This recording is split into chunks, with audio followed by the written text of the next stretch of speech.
के तपाईँ घरमै बसेर आफ्नो मोबाइल फोन युज गरेर महिनाको लाखौँ कमाउन चाहनुहुन्छ?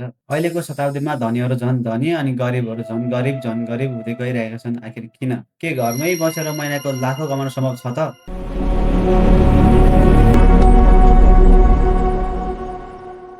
नमस्कार साथीहरू, स्वागत छ यहाँहरूलाई मेरो युट्युब च्यानल ट्रेड लर्नर्समा। यदि तपाईँ forex trading, Nepal stock trading अनि प्रोफर्म ट्रेडिङ सिकेर आफ्नो ज्ञान नसिबलाई नयाँ उचाइमा पुर्याउन चाहनुहुन्छ भने यो च्यानल तपाईँको लागि बेस्ट च्यानल हुन सक्छ। यस च्यानलमा तपाईँले बेसिकदेखि एडभान्स लेभलसम्मका ट्रेडिङ सम्बन्धी सम्पूर्ण जानकारीहरू सरल नेपाली भाषामा पाउन सक्नुहुनेछ। त्यसैले यस च्यानललाई आज नै सब्स्क्राइब गर्नुहोस्, बेल आइकन थिच्नुहोस् र आउने हरेक मूल्यवान भिडियो नछुटाई हेर्नुहोस्। अब धेरै समय खेर नफाली सुरु गरौँ आजको जानकारीमूलक भिडियो। यदि तपाईँ बिगिनर हुनुहुन्छ भने यो भिडियो अन्तिमसम्म हेर्नुहोला, किनकि अन्त्यमा तपाईँका लागि एउटा महत्त्वपूर्ण टिप्स रहेको छ।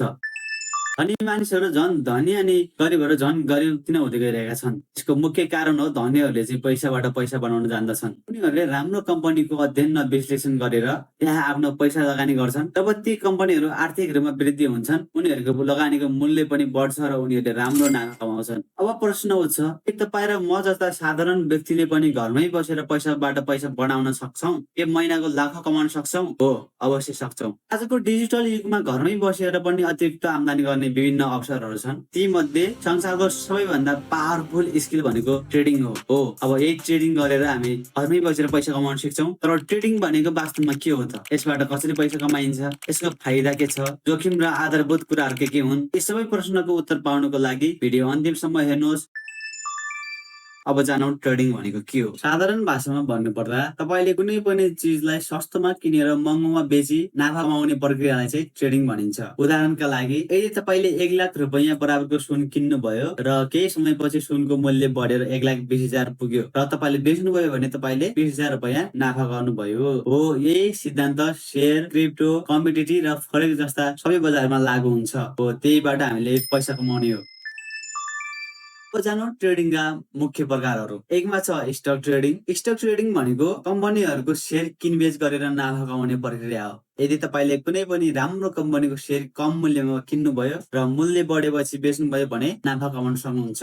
जस्तै कि एप्पल कम्पनी, इलनको टेस्ला, यिनीहरूको शेयर किनेर तपाईँले सस्तोमा किनेर महँगोमा बेची नाफा कमाउने प्रक्रियालाई चाहिँ हामी स्टक ट्रेडिङ भन्छौँ। अब दोस्रोमा छ क्रिप्टो ट्रेडिङ। क्रिप्टो ट्रेडिङ भनेको बिटकोइन, इथेरियम जस्ता डिजिटल मुद्राहरूको किनबेच गरी नाफा कमाउने प्रक्रिया हो। एउटा रोचक उदाहरण म तपाईँलाई भन्छु। यदि कसैले सन् 2010 तिर बिटकोइनमा करिब $500 मात्र लगानी गरेको भए आज त्यो रकम करोडौं रुपैयाँ भन्दा धेरै मूल्यको हुन्थ्यो। यही कारणले धेरै मानिसहरू क्रिप्टो बजारतिर आकर्षित भएका छन्। अब जानु 3 नम्बरमा कमोडिटी ट्रेडिङ। कमोडिटी ट्रेडिङ सुन, चाँदी, तेल र ग्यास जस्ता वस्तुहरू किनबेच गरेर नाफा कमाउने प्रक्रियालाई चाहिँ कमोडिटी ट्रेडिङ भनिन्छ। उदाहरणका लागि, सुनको मूल्य बढ्ने अनुमान गरेर तपाईँले सुन किन्नुभयो र मूल्य साँच्चै बढ्यो भने तपाईँले त्यसबाट नाफा कमाउन सक्नुहुन्छ। अब अन्तिम नम्बर 4 नम्बरमा छ फोरेक्स ट्रेडिङ। फोरेक्स ट्रेडिङ भनेको विभिन्न देशका मुद्राहरू बीचको किनबेच गर्नु हो। उदाहरणका लागि, अमेरिकी डलरको मूल्य बढ्ने अनुमान गरेर खरिद गर्नुभयो र मूल्य बढेपछि बेच्नुभयो भने त्यसबाट नाफा कमाउन सकिन्छ।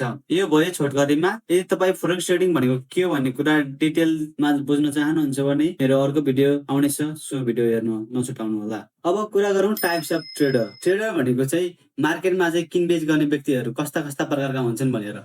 सुरुमा छ स्क्याल्पर। केही सेकेन्ड वा मिनेटमै ट्रेड गरेर सानो सानो नाफा धेरै पटक कमाउने व्यक्तिलाई चाहिँ स्क्याल्पर भनिन्छ।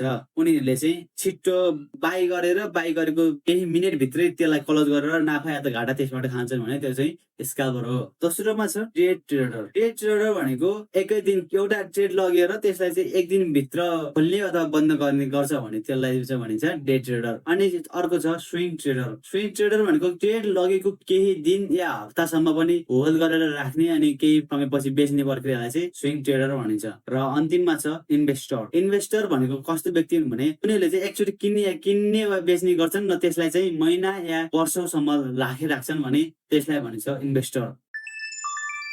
अब जानु हामीले ट्रेडिङ नै किन गर्ने र ट्रेडिङबाट के फाइदा हुन्छ भन्ने कुरा है त। 1 नम्बरमा छ घरमै बसेर पनि गर्न सकिन्छ। ट्रेडिङ गर्नका लागि तपाईलाई कुनै अफिस वा पसल आवश्यक पर्दैन। इन्टरनेट, मोबाइल वा कम्प्युटर भइपुग्छ। 2 नम्बरमा कम पुँजीबाट पनि सुरु गर्न सकिन्छ। धेरै बजारहरूमा सानो रकमबाट पनि ट्रेडिङ सुरु गर्न सकिन्छ। ठुलो पुँजी नै चाहिन्छ भन्ने छैन, सुरुमा डेमोबाट गर्दा पनि हुन्छ। 3 मा छ समयको स्वतन्त्रता। आफ्नो समय अनुसार बजार विश्लेषण गरेर ट्रेड गर्न सकिन्छ। निश्चित कार्यकाल समयको आवश्यकता पर्दैन। अनि 4 नम्बर अतिरिक्त आम्दानीको अवसर। ट्रेडिङलाई पार्ट टाइम वा साइड इन्कमको रूपमा पनि गर्न सकिन्छ। 5 नम्बर विश्वव्यापी बजारमा पहुँच। फरेक्स, स्टक, सुन, तेल र क्रिप्टो जस्ता विश्वका ठूला बजारहरूमा सहभागी हुन सकिन्छ। 6 नम्बर सिकाइसँगै अवसर बढ्दै जान्छ। जति धेरै ज्ञान, अनुभव र अनुशासन बढ्दै जान्छ त्यति नै राम्रो निर्णय र त्यति नै धेरै नाफा कमाउन सकिन्छ। 7 नम्बरमा छ पैसाले पैसा बनाउने अवसर। धनी मानिसहरूले जस्तै आफ्नो पुँजीलाई काममा लगाएर थप पैसा कमाउने अवसर ट्रेडिङ नै प्रदान गर्छ। अब जानु ट्रेडिङ सुरु गर्न के चाहिन्छ। धेरै मानिसहरू सोच्छन् कि ट्रेडिङ सुरु गर्न लाखौं रुपैयाँ चाहिन्छ, तर वास्तवमा सही ज्ञान र सही सुरुवात अझ महत्त्वपूर्ण हुन्छ। एकमा छ आधारभूत ज्ञान। सबैभन्दा पहिले ट्रेडिङ के हो, बजार कसरी चल्छ, बाइ र सेल कसरी गरिन्छ भन्ने आधारभूत कुरा बुझ्नुपर्छ। ज्ञान बिना ट्रेडिङ गर्नु भनेको नक्सा बिना यात्रामा निस्कनु जस्तै हो। 2 मा छ मोबाइल वा कम्प्युटर। आजको समयमा एउटा सामान्य स्मार्टफोन र इन्टरनेट भए पनि ट्रेडिङ सिक्न र गर्न सकिन्छ। 3 नम्बरमा छ इन्टरनेट कनेक्सन। बजारको मूल्य र चार्टहरू हेर्न स्थिर इन्टरनेट आवश्यक पर्छ। 4 मा छ ट्रेडिङ प्लेटफर्म। ट्रेडिङ गर्नका लागि ब्रोकरले उपलब्ध गराएको प्लेटफर्म आवश्यक पर्छ जहाँबाट बाइ र सेल गर्न सकिन्छ। अनि 5 नम्बरमा छ डेमो अकाउन्ट। सुरुमै वास्तविक पैसा लगानी गर्नु भन्दा पहिले डेमो अकाउन्टमा अभ्यास गर्नु राम्रो हुन्छ। यसले गर्दा कुनै जोखिम बिना बजार बुझ्न र अनुभव लिन मद्दत गर्छ। अनि 6 नम्बरमा छ रिस्क म्यानेजमेन्ट। सफल ट्रेडर र असफल ट्रेडर बीचको सबैभन्दा ठूलो फरक नै रिस्क म्यानेजमेन्ट हो। पहिले आफ्नो पुँजी बचाउन सिक्नुहोस्, नाफा त त्यसपछि आफै आउँछ। यी सबै टपिकहरूको डिटेलमा भिडियो मेरो यसै च्यानलमा आउनेछ, त्यो चिन्ता नलिनुहोला। यदि तपाईँ एकदमै जिरो लेभलको बिगिनर हुनुहुन्छ भने यी कुरा ध्यानपूर्वक सुन्नुहोस्। धेरै मानिसहरू ट्रेडिङ सिक्ने साथ महँगो कोर्स किन्ने वा तुरन्तै कसैको क्लास जोइन गर्ने सोच्नुहुन्छ, तर मेरो विचारमा सुरुमै पैसा खर्च गरेर कसैको कोर्स किन्नु आवश्यक छैन। पहिले कम्तीमा 3 महिना आफै युट्युब भिडियोहरू, गुगल र अन्य निशुल्क स्रोतहरूबाट ट्रेडिङ आधारभूत कुराहरू सिक्नुहोस्। जब तपाईँले बेसिक ज्ञान हासिल गर्नुहुन्छ त्यसपछि मात्र तपाईँले कसैको क्लास जोइन गर्ने, कोर्स किन्ने वा नकिन्ने भन्ने सही निर्णय लिन तपाईँले सजिलो हुन्छ। अर्को महत्त्वपूर्ण कुरा, सुरुमै वास्तविक पैसा लगानी नगर्नुहोस्। पहिलेको 3 महिना ट्रेडिङ सिक्नुहोस्, त्यसपछि कम्तीमा अर्को 3 महिना डेमो अकाउन्टमा अभ्यास गर्नुहोस्। यसरी लगभग 6 महिनादेखि 1 वर्षसम्म बजार बुझेर अनुभव लिएर मात्र वास्तविक पैसा प्रयोग गर्न सुरु गर्नुहोस्। र जब वास्तविक पैसा प्रयोग गर्नुहुन्छ सकेसम्म सानो रकमबाट सुरु गर्नुहोस्, किनभने सुरुवाती चरणमा गल्ती हुने सम्भावना धेरै हुन्छ र धेरैजसो नयाँ ट्रेडरहरूले सुरुमै केही न केही घाटा बेहोर्नुपर्छ। अर्को कुरा, ट्रेडिङलाई एकै रातमा धनी बन्ने माध्यमको रूपमा नहेर्नुहोस्। ट्रेडिङमा सफलता पाउन ज्ञान, धैर्यता, अनुशासन र निरन्तर अभ्यास आवश्यक हुन्छ। जसले सिक्ने प्रक्रियालाई समय दिन्छ उसैले लामो समयमा बजारमा टिक्न सक्छ। यति नै थियो आजको ट्रेडिङ सम्बन्धी आधारभूत जानकारी। यदि तपाईँले यो भिडियोबाट केही नयाँ कुराहरू सिक्नुभयो भने भिडियोलाई लाइक, च्यानललाई सब्स्क्राइब र भिडियोलाई सेयर गर्न भने नबिर्सनु होला। भोलिको भिडियो झन् योभन्दा एकदमै उपयोगी हुनेवाला छ, सो भिडियो हेर्न भने नछुटाउनु होला। भेटौँला अर्को भिडियोमा।